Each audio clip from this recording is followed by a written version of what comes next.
Hello दोस्तों।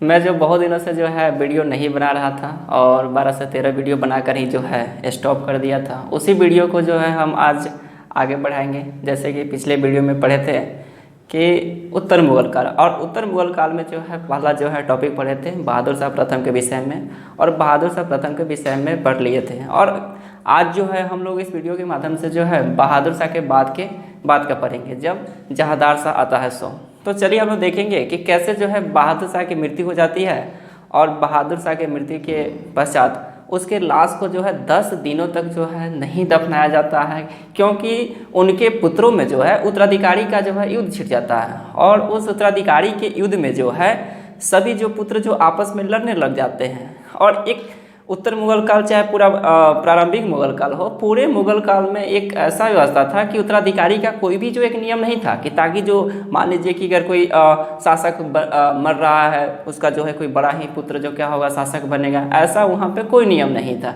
इसी कारण जो क्या होता था कि बार बार जो है उत्तराधिकारी को लेकर जो है युद्ध होता था। चलिए तो हम लोग वही जो है आज देखेंगे कि कैसे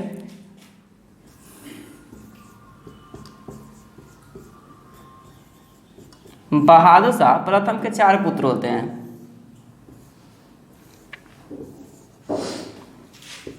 पहला जहांदार शाह,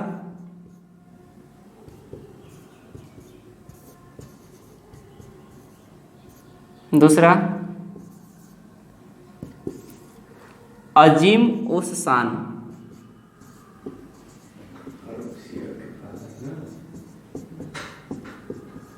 अजीम उस शान, और तीसरा रफ़ी उस शान,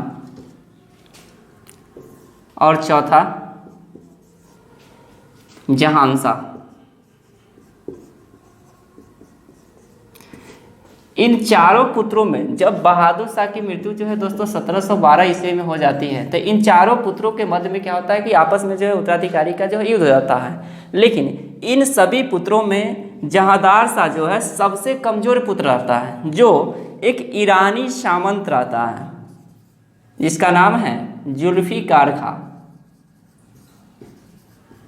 और जुल्फिकार खां के माध्यम से क्या होता है, यह जो है मुगलों के गद्दी पर जो है दोस्तों यह बैठ जाता है।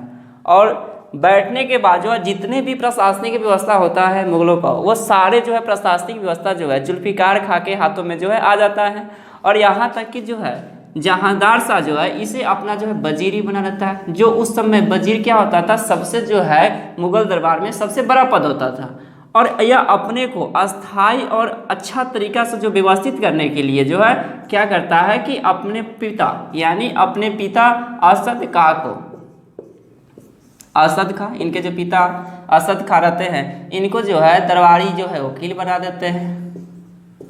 बस इनका एक ही नीति क्या था कि हमें किस तरह क्या होना है कि अपने आप को जो शक्तिशाली साबित करना है। फिर उसके बाद जहांदार शाह जो है चाहता है कि जो भी जो है मेरे से मतलब जितने भी असंतुष्ट वर्ग है जो मेरे से जो है नाखुश है, उसे हम किस तरह से जो है खुश करें, तो यह खुश वाली भी नीति अपनाता है। यहाँ तक कि आमेर के शासक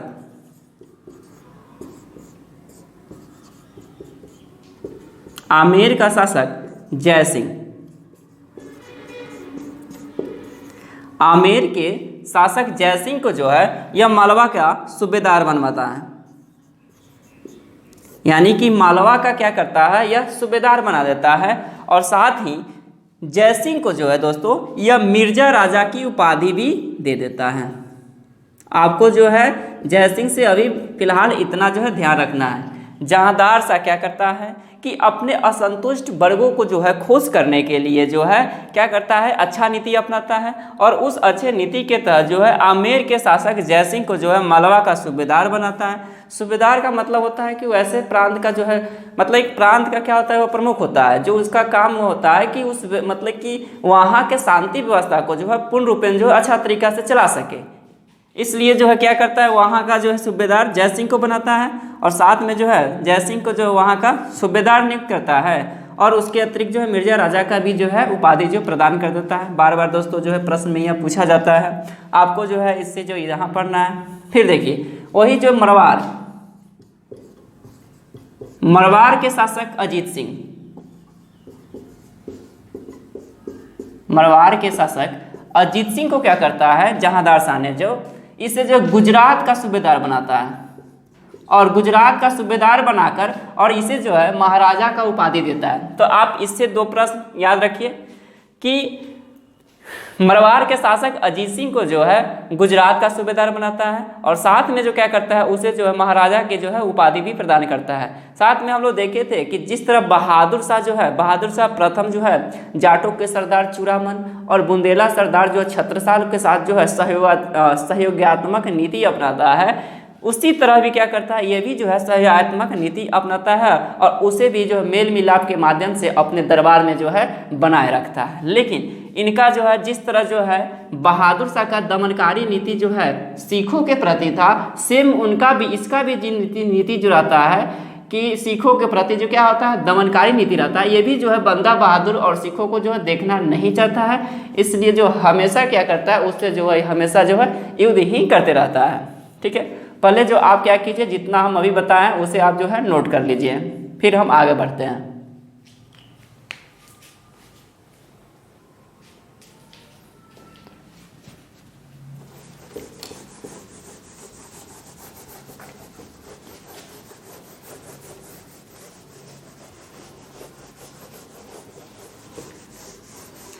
एक प्रश्न दोस्तों आता है कि औरंगजेब ने क्या किया था।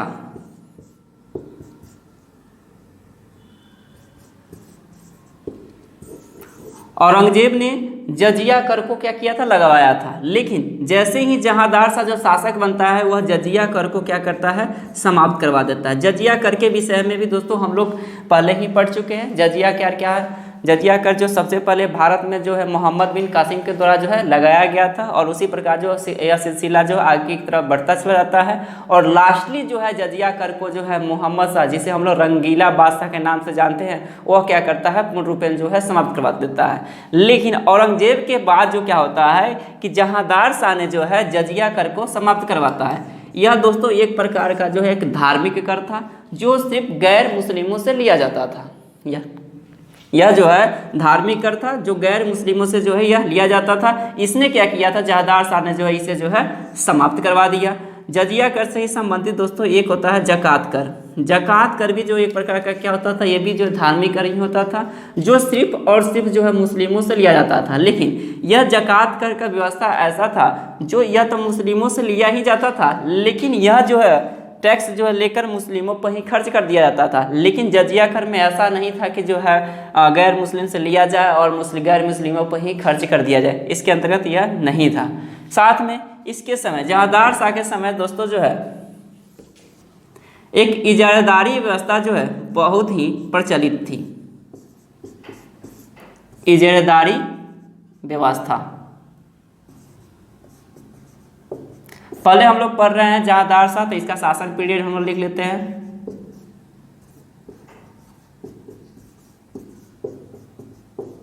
सत्रह सौ 12 से लेकर 13 तक है। और यह इजारादारी व्यवस्था जो सबसे ज़्यादा प्रचलित था तो किसके समय था, तो वह जो है जहांदार शाह का, मतलब जहांदार शाह के समय था।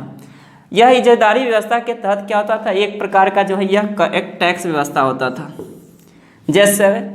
जैसे कि मान लीजिए कि किसी भी जो है ज़मीन का क्या होता था कि एक बोली लगता था, ठीक है।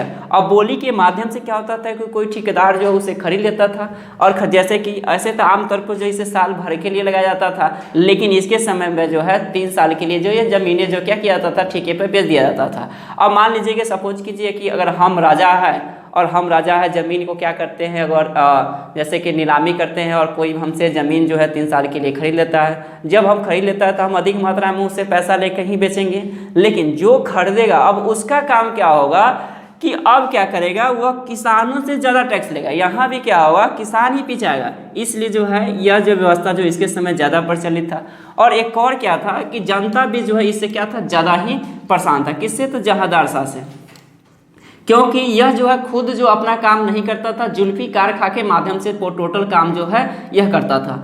जुल्फिकार खां भी बहुत तेज तर्क था। जुल्फिकार खां भी चाहता था कि हम कैसे जो है राजा के शक्ति को कम करें और अपने वजीर के शक्ति को क्या करें, आगे बढ़ाए, ताकि जो राजा की तरफ से हमें कोई परेशानी नहीं हो।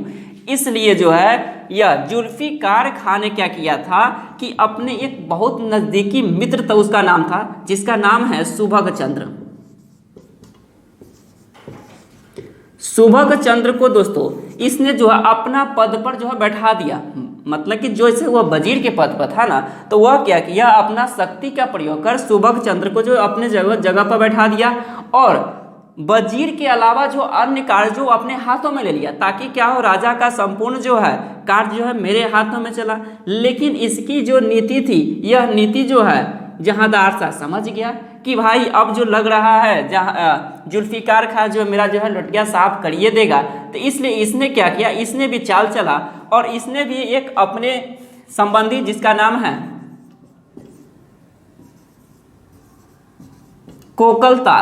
कोकलतास को जो है एक ऊंचे पद पर नियुक्त किया और सारे बातें बताए कि देखो कि किस तरह जो है जुल्फिकार खान जो नीति अपना रहा है, ताकि जो है मेरा सारा प्रशासनिक व्यवस्था जो है उसके हाथ में चला जाए।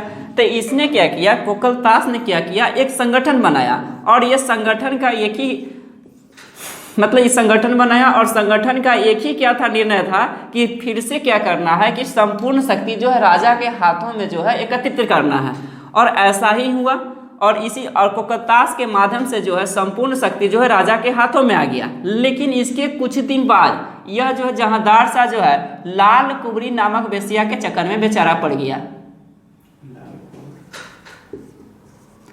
और यह लाल कुबरी वेश्या के माध्यम से जो है अपना जो पूरा प्रशासनिक व्यवस्था पुनः चलाने लगा। मतलब ये वेश्या जो कहती थी वही बेचारा जो है क्या करता था और इसके जितने भी संबंधी थे उसी को क्या करता था कि अपने दरबार में जो है ऊंचे ऊंचे पद पर जो है यानी स्थापित करने लगा। जनता जो है पहले से जुल्फिकार खान के माध्यम से परेशान था, अब जनता क्या होता और इससे जो परेशान हो जाता है। तो फिर जो क्या होता है कि इनका जो एक जो है भतीजा है जिनका नाम है फर्रुखसियर जहांदार शाह का, और यह फर्रुखसियर ने क्या करता है कि सैयद बंधु भी क्या है, एक सामंत ही रहते हैं और सैयद बंधु के माध्यम से जो 1713 ईस्वी में आगरा में जो है इसे जो है मरवा देता है और खुद जो है गद्दी पर बैठ जाता है। और इसके विषय में जहांदार शाह के विषय में एक और क्वेश्चन बन जाता है कि लंपट मूर्ख के नाम से जो है किसे जाना जाता है, तो जहांदार शाह को ही जो है लंपट मूर्ख के नाम से ही जाना जाता है। दोस्तों जो है आज जो है जहांदार शाह के विषय में जो है इतना ही पढ़ना था और हम छोटा ही वीडियो बना रहे हैं ताकि जो आप लोगों को जो है लिखने में सहूलियत मिले। और उम्मीद है कि यह वीडियो आप लोगों को अच्छा लगा होगा तो लाइक कमेंट और शेयर जरूर करें। धन्यवाद।